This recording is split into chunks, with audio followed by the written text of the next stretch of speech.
And hello, everyone. Happy Friday and happy October 1st. I am so excited. This is my favorite time of the year, and it is officially my birthday month. I am celebrating my birthday in a few days, next week, Wednesday, if anyone wants to know, October 7th. But we celebrate. Stephen has taught me to celebrate every day of the month. So we're starting today, right, Stephen?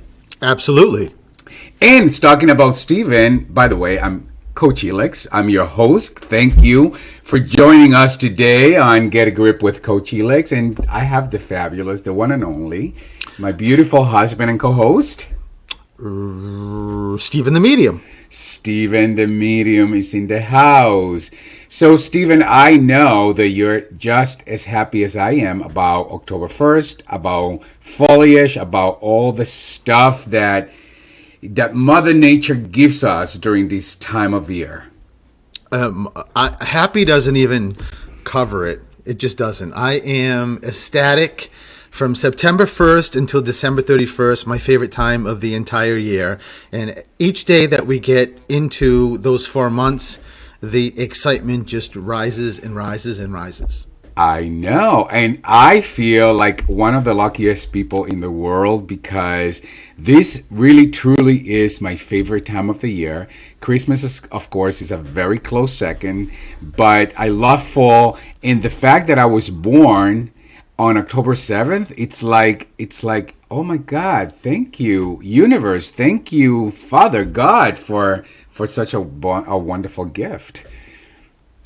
And I know, not many people could say that, right, Stephen? Just saying. Well, yeah. I'm not really. I'm not sure why. I was born June 14th, and my mother couldn't have just held on for a couple more months until October. I don't understand that. That never made any sense to me because it's not a summer baby. It's a spring baby, June 14th. So I'm not in the summer, but even spring, like. Listen, fall or winter, you'd pick for me, but it is what it is. But I ultimately end up as a Gemini, and I fit the bill for a Gemini. Hello, you sure do. And anyone who's listening that knows you, they certainly know that you do. I never know. Every morning, I never know who is gonna wake up. The Happy Stephen or the other Stephen. So there's no other than Happy Stephen. Okay, yeah, okay. Let's. Yes. There's plenty of other people that would defer, but nevertheless, we move along, Stephen. Yeah, move along, Betty.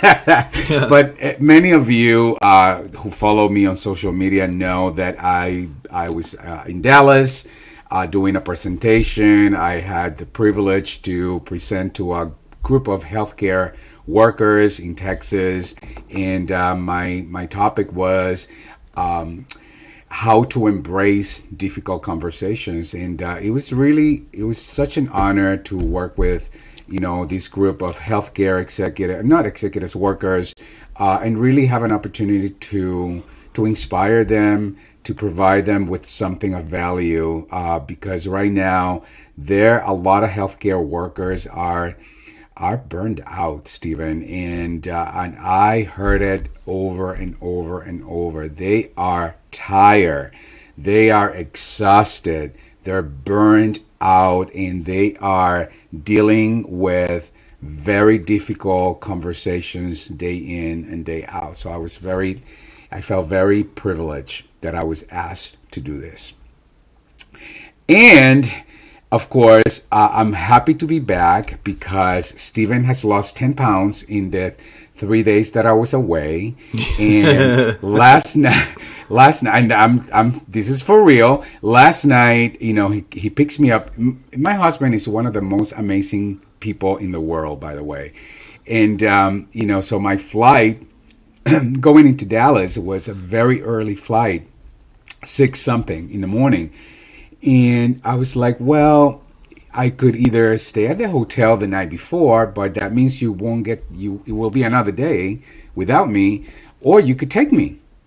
And he woke up at 4 o'clock in the morning to take me to the airport. How amazing is that? I mean, seriously, like, it doesn't get any better than that. And then you picked me up last night, and it was a late flight coming in. So I am super, super blessed. But my point is that no sooner I get in the car, Stephen, of course, happy to see me, very happy to see me, says to me, I just want to give you the heads up, there's absolutely no food in the house.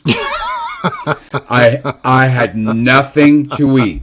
What did you eat last night? Cereal. What did you eat the night before? Scrambled eggs. I'm like, oh my God, Stephen, what is wrong with these pictures? So yeah, so he lost 10 pounds. So thank goodness I am back. Thank God. No kidding, because a few more days, you would be, I come to nothing here. No, yeah, if I turned sideways, you wouldn't see me.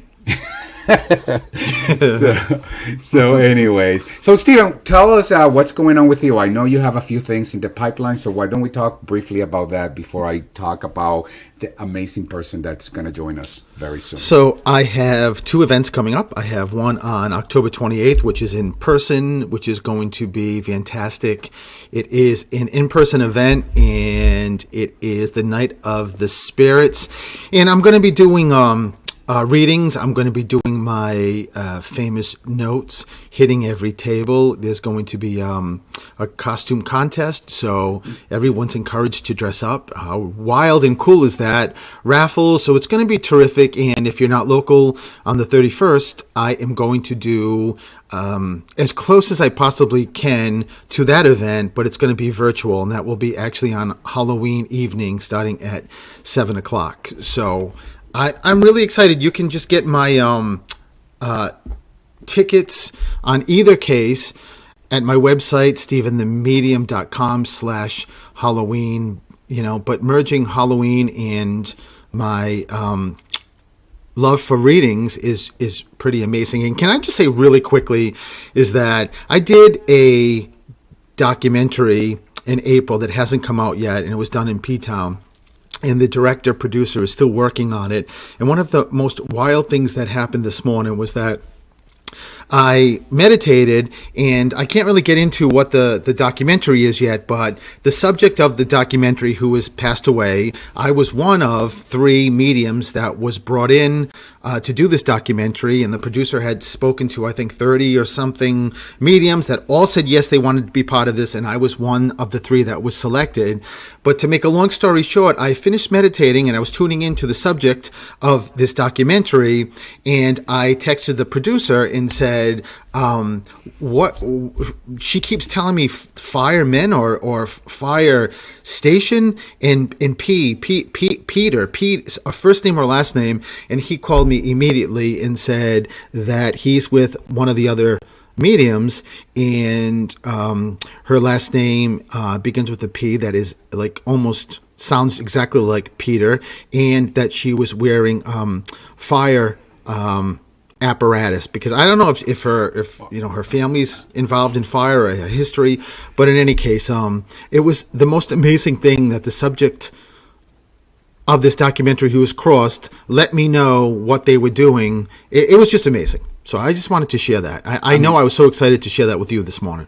No, that sounds amazing. I mean, also, just for the record, I don't even know what a fire apparatus is. So, did I say that? I mean, apparel. I'm sorry, fireman apparel. Oh my God! So he hasn't eaten for days, and now it affects his. He's affecting his brain. She was wearing a fire apparatus. I'm thinking, what the hell is that? Is she wearing an oxygen tank? No, she's wearing a hose around her. Oh my God! That's what it is. In my head, I think everyone knows what I'm talking about. And listen, I'm talking still with spirit, and 3-way conversations for me are not the easiest. So, fireman apparel. She was wearing fireman clothing. That's what it was. And the point is, that was pretty amazing that you were actually able to hear that from spirit, and that's exactly what was going on. Well, the director and the medium were blown away. Of course, as was I. So, Stephen, today we have an amazing lady that you happen to know because she's been with us before. She is a friend of mine. She is internationally recognized as a pioneer in the field of leadership coaching. She's somebody that if you are up to learning how to break through self-limiting chatter, limitations, whatever that is, you want to listen, you want to tune in because she's got a lot to offer. So today we're going to talk about learning to dance with your shadow. I'm interested in learning more about, the shadow program that she has created. And so today we have the one and only Miss Donna Carlin. Miss Donna, are you here with us?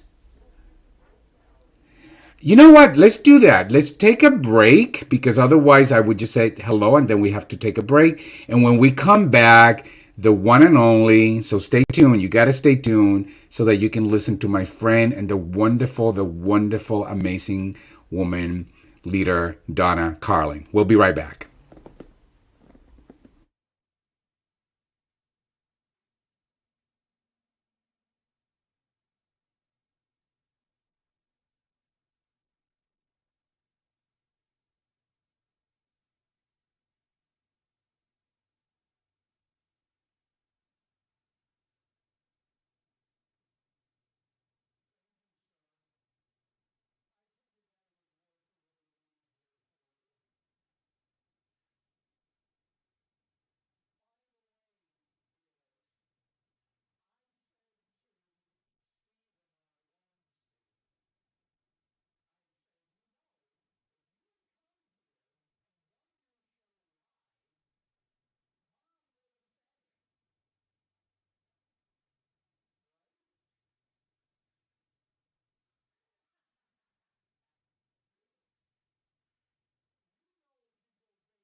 And hello, everyone, and welcome to Get a Grip with Coach Elex. I'm your host, Coach Elex, and with me, my fabulous co-host, Stephen the Medium is in the house. Stephen the Medium's in the house, and we are both super excited because my friend, the one and only Donna Carlin, has agreed to join us again for the third time.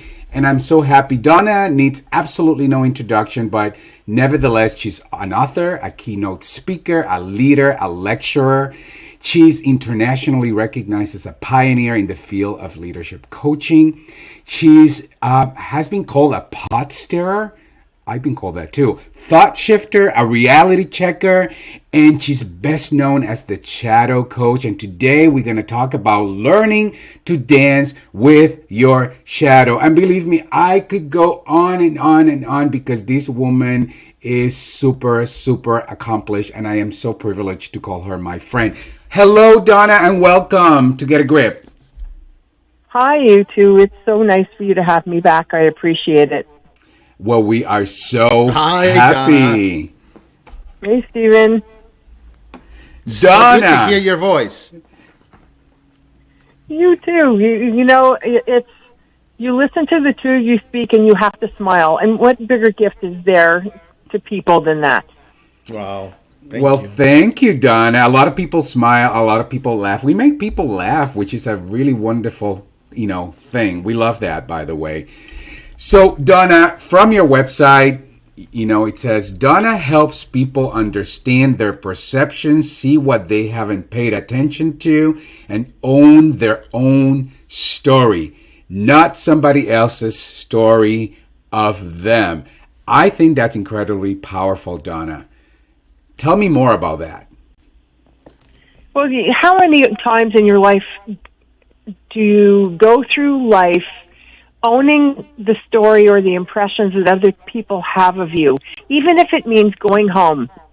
You talk about Christmas. A lot of people dread going home for Christmas because their families view them as they were when they were teenagers or in college and misbehaving or causing trouble in some way rather than the accomplished individual that might be standing in front of them.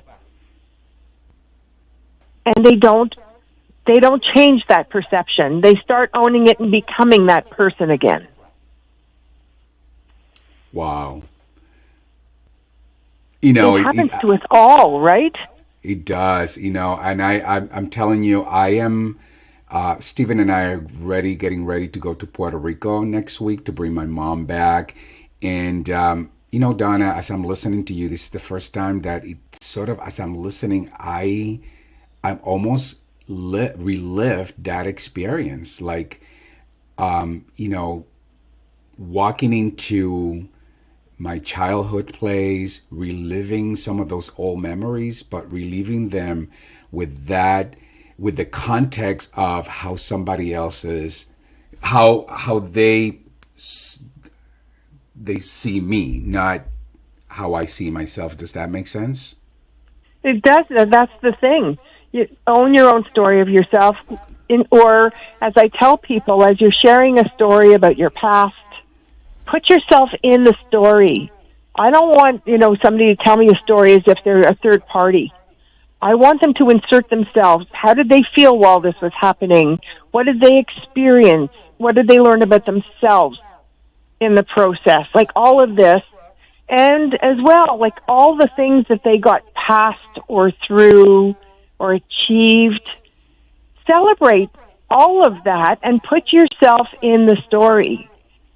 Look at yourself as what you have become, not what you used to be.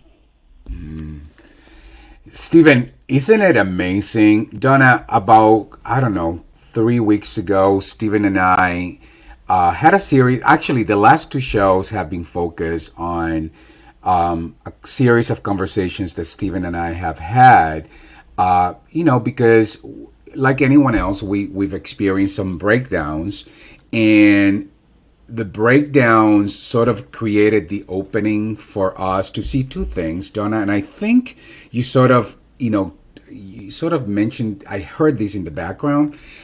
Two things that came up is the mask that we put on, right? To sort of protect ourselves from those stories. And also the scripts that we write about ourselves and that we hold on to those scripts for sometimes a lifetime. And often as we grow, as we expand, as we evolve, those old scripts no longer served us. And for Stephen and I mean, we're privileged that we sort of listen to each other, we sort of get each other, and we have a wonderful opportunity to have these very insightful conversations. But that was, for both of us, it was very eye-opening to sort of experience that, right? How do you see both the mask that we put on and the scripts that we create as a function of those stories that we invent, that somebody else's story of us that we give power to? It's a matter of taking things apart. What is the language that you're hearing, like the words that are used? Are there patterns of words that are used? Like when I'm speaking to somebody and I hear them say, I'm not good enough to take on this, or I'm not fast enough, and it got past me, or it got beyond me, or I'm never going to be able to address it in a way that needs to be addressed. Looking at the words that are shared tells me where they put themselves within the scheme of things.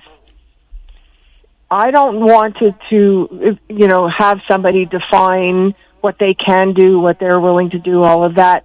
Until they define what enough means to me, I can't even begin to work with them, because enough to you is different than enough to me. What is enough for me? What is enough for me to do? If you're a perfectionist, then enough is never enough. So I really want to hear, how are they actually viewing themselves within the context of what their commitments are to themselves and to the rest of the world.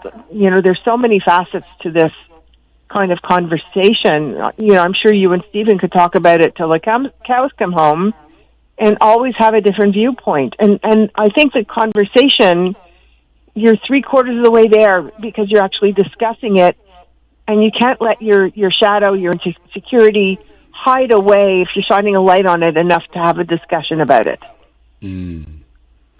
Stephen, do you have anything to add, going back to those conversations that we've been having over the past several weeks? Yeah, I mean, I think from just listening to what Donna has briefly said, is that if you're able to hear those words, or you're able to either to work with Donna or just follow this path, the contents of what Donna just said. First of all, you're so fortunate and so lucky, and I love Donna, you speaking about the communication, because Elix and I in April will be together 29 years, and over the past couple of weeks, there's been some really, really emotional, for me, conversations. And I remember saying to Elix a couple of weeks ago that I've never said this to you. So imagine, after almost 29 years, and Elix and I think, are closer than anybody can possibly be, and communicate all the time, and yet there were still things that I never shared with him, whether it's embarrassment, feeling too vulnerable, and starting that communication has just been just amazing, because it, like Donna said, it opened the door to be able to really evaluate it.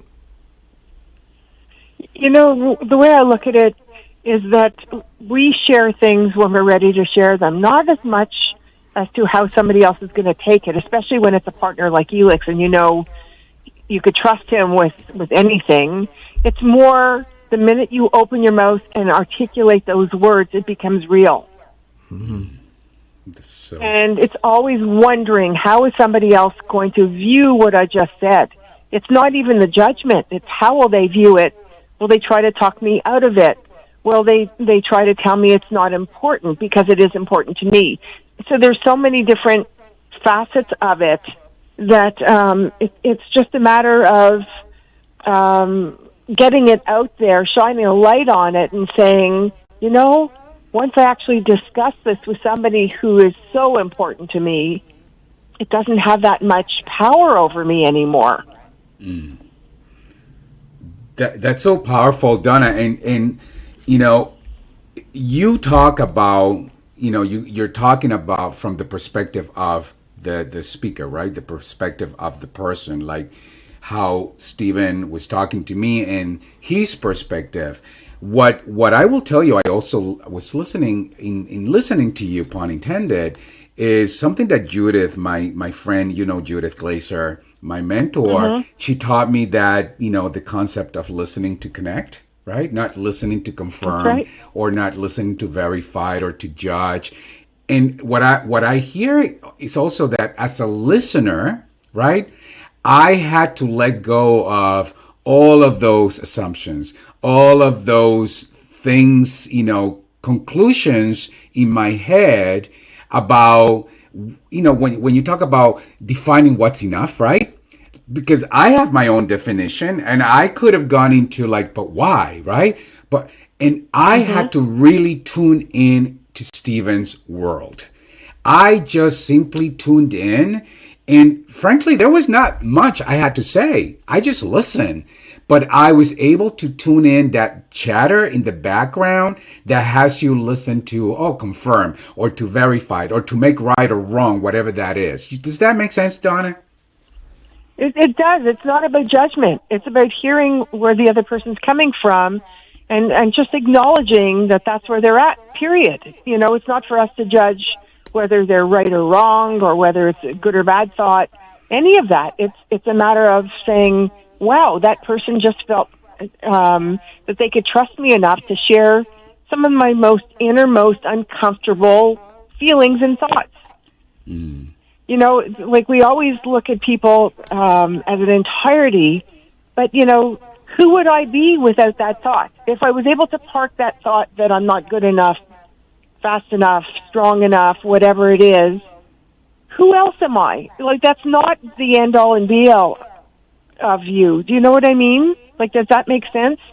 Yeah, it makes perfect sense. And I would even add to that, who gets to say that that's so? When you say you're not good enough, right? Or you're not smart enough, or you're not pretty enough, or you're not whatever that is, the only one feeding that dialogue, that conversation is ourselves.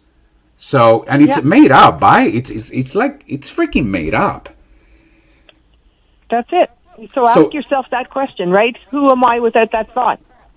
absolutely. Donna, again, once again, you bring such a thought provoking conversation, but let's take a break so that we can dive into, you know, the shadow and how you define shadow and how the shadow connects to all of these conversations. 508-222-1320. We'll be right back.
And hello and welcome. Happy afternoon, everyone. Welcome to Get a Grip with Coach Helix. I am your host, Coach Helix. With me, I have Stephen the Medium. Hello. And the wonderful, internationally known leadership coach, my friend, and an amazing, powerful, insightful woman, Donna Carlin. Donna, thank you for being here with us. That's Donna, a pleasure. Like always. Donna, thank you, Donna. I know that you created something, a program called The Shadow. I understand that it's a powerful tool, and I hope I'm describing this well, to help your clients get beyond their deepest fears, to remove roadblocks to their success, and discover hidden potential to create transformational, sustainable change. My goodness, I want that. And as it relates to the conversation that we're having, Donna, how do you define the shadow? So the shadow is everything from your deepest, darkest side of your psyche that you want to hide away and you don't want anybody to see, to your insecurities and that which makes you super uncomfortable, to your hidden potential or the side of you you've yet to discover, which often makes you uncomfortable too when it sort of pops out of nowhere. So, the work I do pre-COVID especially was in real time. I was able to observe my clients through all kinds of situations and the context of their day. Right now, it's a matter of, through them, getting the information that I need so I could help them identify what those roadblocks are, the shadows that make them uncomfortable, paralyze them in some ways, especially if they have to make split-second decisions for critical issues. Mm. So it's a little bit more difficult when I can't see everything that's going on, but it's certainly not impossible and work that's continuing. And where does the shadow come from? Like, where is it born? In other way, it's born through all our experiences, all our what I call mimetic environment, which is how you view everything you're bombarded with, from the media to social pressure to school, the programs that you learn about yourself and society and all that. I mean, it's built over time through trauma, through rejection, all kinds of things. That's where we sort of clue into the part of us that, we don't want to admit to or we're uncomfortable about. So it emerges and grows and morphs and changes through our lives. So it's safe to say that we all have a shadow. Everybody has shadow. If they don't, then I would worry even more. Then if they don't, they may be, some of Stephen's clients from the other side. Right, Stephen? Well, yeah, but you know what I love, Donna, about the shadow is that as you were saying, explaining it, I was just thinking, my God, in the daytime, in summertime, you look and you see your shadow, and then at nighttime you look and there's no shadow, and it's just it just seemed to me personally that is such a great, I guess, a description, because there's sometimes that it feels like that shadow is pounding, like has a bat and just pounding me. And then sometimes it's not there. Like I have sort of like an upswing. It doesn't mean that the shadow's obviously gone. It just means that it's just, it feels a little bit different. It's also because there's nothing to trigger it at the moment. Wow. Your shadows will emerge when it's in reaction to something. It's rare or not as common, in other words, to pay attention to your shadows when you're not interacting with other people or you're out just having a walk, that kind of thing. There's nothing to really trigger it to cause you to measure yourself against somebody else or something else, unless you're ruminating on something that's unhealthy that you just can't let go of. But for the most part, it's not that it's in your face all the time. It's there. It's hidden. How how would you then advise somebody to understand and to learn how to respond to the shadow, or to knowing that there's a shadow, even if it's not being triggered? Oh, I see what you mean. We also have, weakness parties where we celebrate our weaknesses, which also, shadows sort of stem from that. Do I have a couple of minutes to share a lab that I did with some clients that'll Absolutely. really illustrate it? Yeah. So I was working with a military task force, and my job was to help them identify the teams, multiple teams, to take part in this and to make sure that they didn't burn out, because it was very intense, as you could imagine, and that they were into self-care and everybody pulling their weight, so to speak. I got a phone call from the person who was creating the team initially, saying that he was giving a woman, military leader, a stretch assignment for her to lead this initiative, and wanted also me to support her in any way that she needed. One day I got a phone call from her second in command saying that we're having a huge issue. She's not making decisions the way she should, nowhere near as fast as they need to be made, and we need some help because we're not quite sure where it's coming from. So I called her, and, I had a one-on-one conversation with her asking what was really going on, and I heard that kind of language, such as, I don't think I'm the one for the job. I don't think I'm strong enough to be leading this initiative, that kind of language.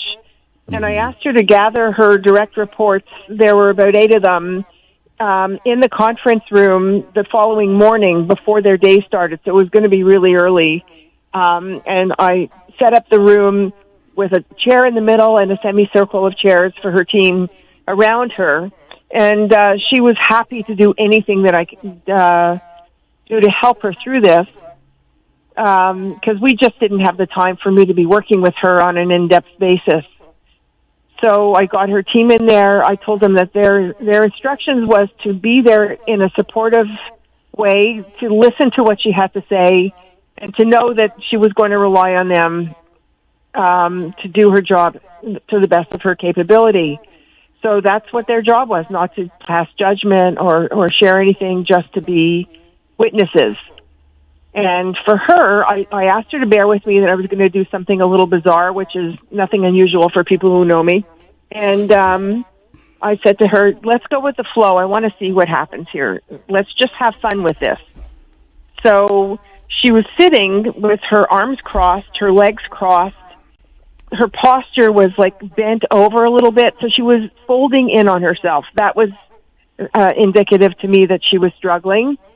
And I said to her, welcome to my apothecary store. And she looked at me, she said, apothecary store? I said, yeah, the old-fashioned pharmacies where everything comes in the glass jars and they're on shelves with labels. She says, I know what an apothecary store is, but why are you inviting me into something that doesn't exist? So I said to her, just play along, okay? Let's see where we go with this. So I said to her, if you could look at all the labels on the jars of how a person's way of being is, what would you like to let go of? And she looked at me and she said, fear.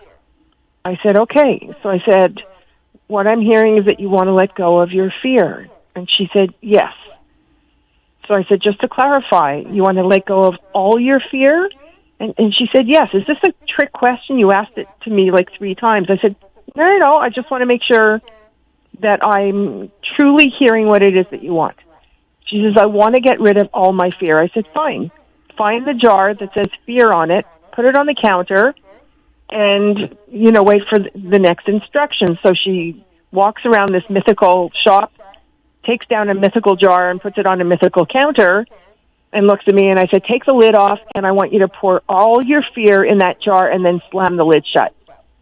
So she went through the motions as if she was, shedding all this fear, slams the mythical jar cover in, and I said, go sit down.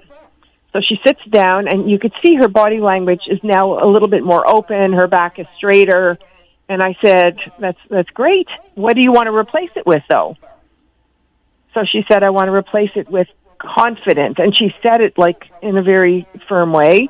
So I told her to find the jar with confidence and pour it all over her to replace the fear. So she went through the motions and did just that. Took down the jar that said confidence, shook it all over her, and then went to sit down, no cross legs, very relaxed. I said, how do you feel now? And she said, strangely enough, I feel confident. So I said to her, so if you're at a bonfire and you're cold and you want to warm up, you're going to put your hand right into the flame because you have no fear that you're going to get burned. And she went, oh. And I said, and if you're walking down the street and there's a group of thugs behind you with knives and guns and all kinds of weapons, you don't know to run for help because you have no fear. And she said to me, oh my God. I said, so what is this teaching you? She said, it's telling me that it should inform my choices but not dictate them. To pay attention to fear because it's like a barometer. I said, exactly. What you were doing with that shadow, with that fear, it was paralyzing you and stopping you from doing anything. Here it's telling you pay attention and make the right decision, knowing that is that barometer or inkling that's telling me to watch out for something. And she never went back to the same way of viewing herself again. Wow. It took all of maybe 7 minutes. But her life was probably transformed forever.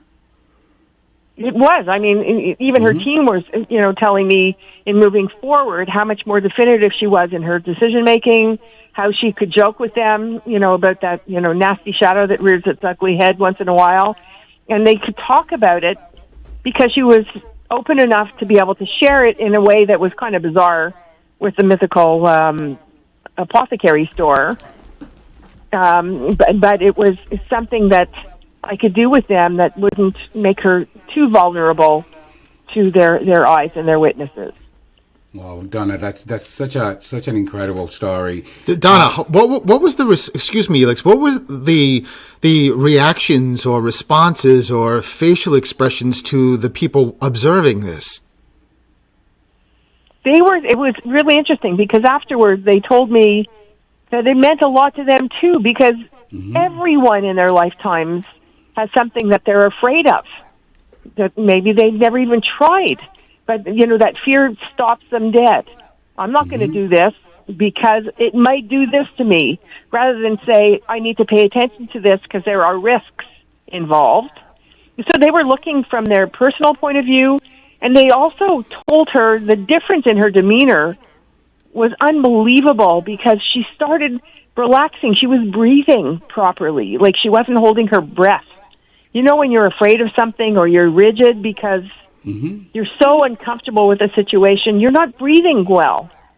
You're not at one with everything that's going on. And when you're so focused on that which you're afraid of, there's so much you're not paying attention to that could come to your rescue, so to speak, or change the narrative. It just sounds like it brought everybody in that room to the same playing field, which just probably changed the energy to such a better, greater environment. Definitely. Yeah, Definitely. Listen, we have to take a break, but Donna, hang in there because when we come back, I want to know from you, what are some specific ways our listeners can learn to dance with their shadows? And we all going to take notes. So we'll be right back, 508-222-1320.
And hello, everyone, and welcome back to Get a Grip with Coach Helix. I am your host, Coach Helix. With me, the my wonderful co-host, Stephen the Medium, and my wonderful friend and amazing leadership, powerful coach, Donna Carlin.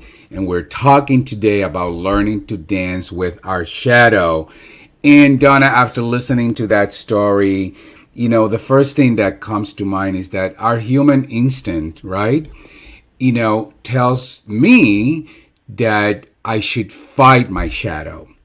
But you say that I should learn to dance with my shadow instead. What does that mean? And what is one specific practice that we could all take, in particular, a piece of people listening, that could help us with the art of dancing with our shadows? So part of it is, what are you asking yourself when they pop up?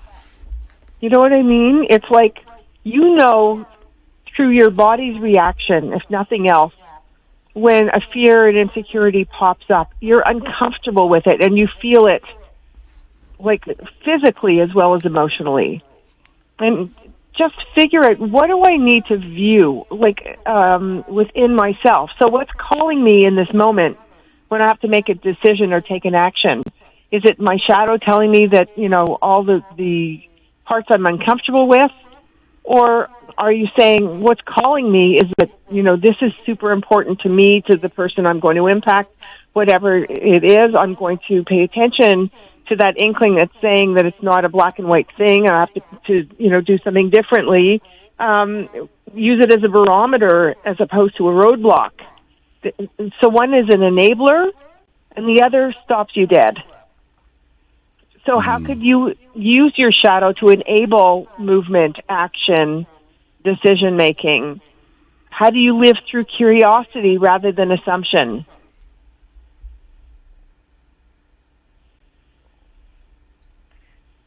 I'm trying to put it in a tangible question form.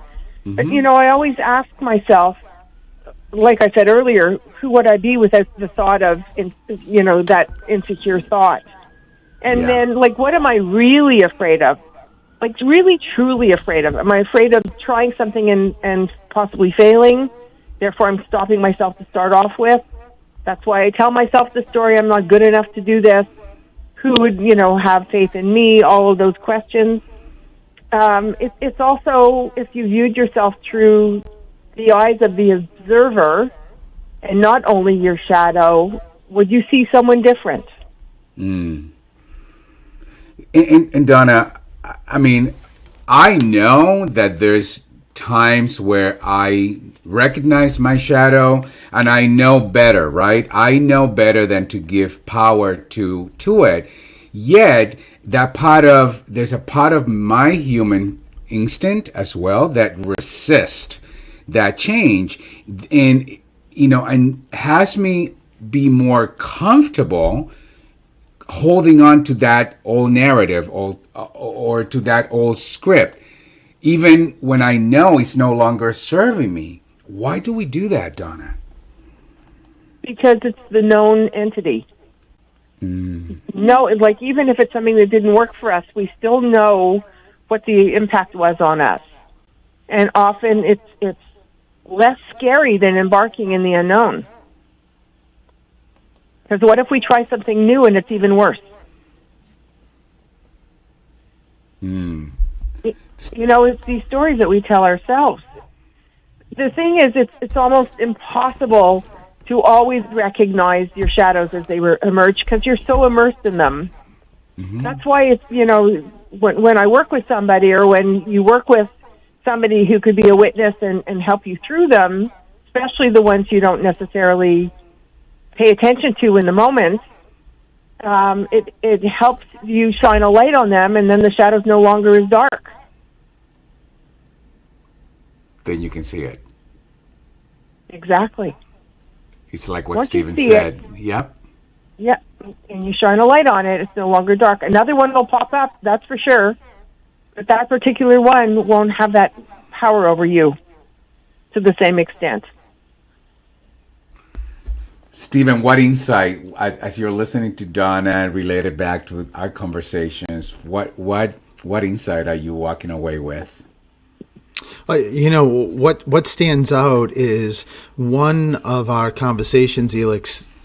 I remember sharing something with you, and maybe minutes after, I'm not even sure if it was several minutes. It was very quick.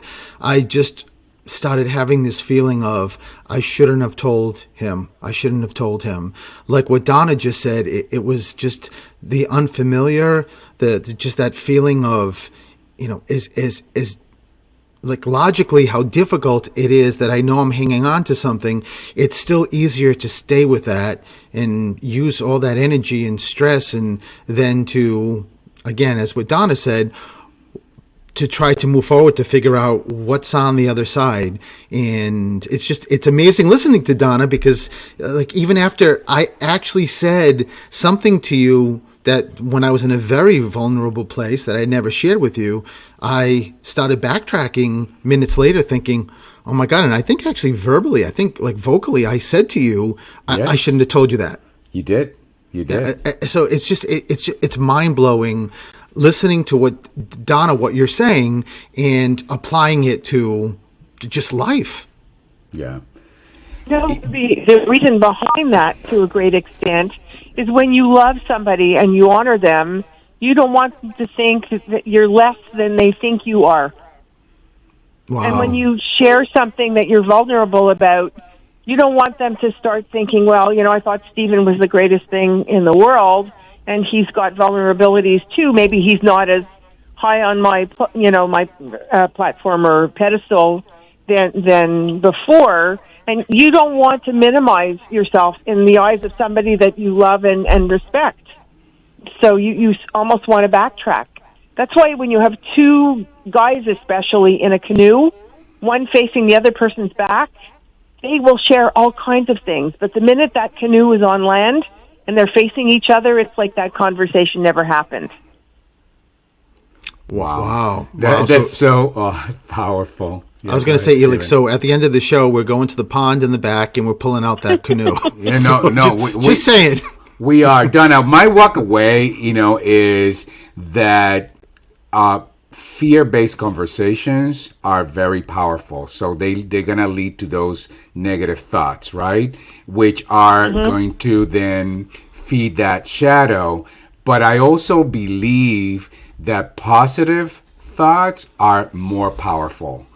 The reason why we don't use them as frequently is because we're not conditioned to think positive thoughts. We're more conditioned to feed into that negative, old script conversation. But I think what I walk away with, after hearing you today is that if I really practice that muscle of getting better at, positive thoughts, that's my own way of dancing with my shadows and not feeding them, not fighting them.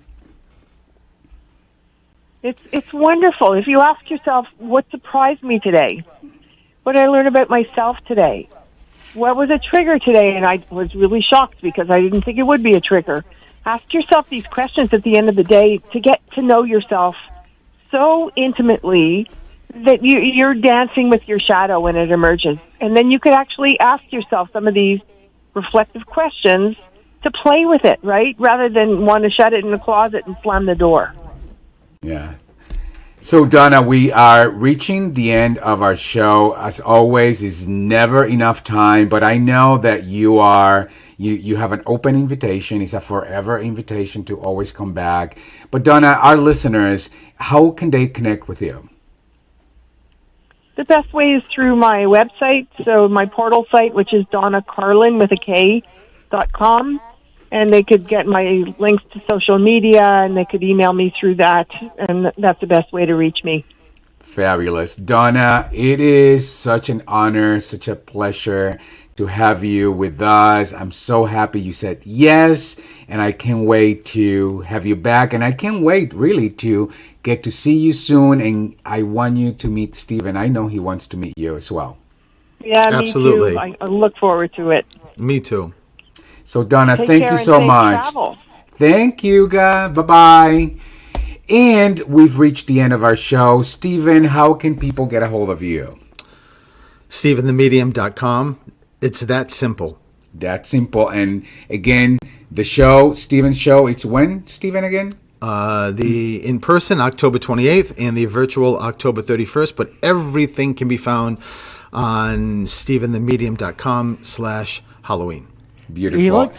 Yes, sir. Just quickly, I just wanted to say you won't be on next week, correct? I will not be on next week. Thank you. And I wanted to say happy birthday next Thursday. Well, thank you. And it's my honor to be able to do this for you. I appreciate you and Stephen for bringing me into your professional careers as well as your personal lives as friends. And I wanted all your listeners to know, that I'm wishing you a happy birthday next week. Thank you. Thank That's you. so sweet. See, Steven, no matter what, he's such a lovable guy. No, forget what we said before. Just scratch all of that. I never said anything like that before. Well, Mark, thank you so much. And guys, thank you. Thank you all for joining me. And you can follow me at Coach Helix, and you can listen to any of the previous podcasts. This radio show is turned podcast at anywhere where podcasts are available, including Audible,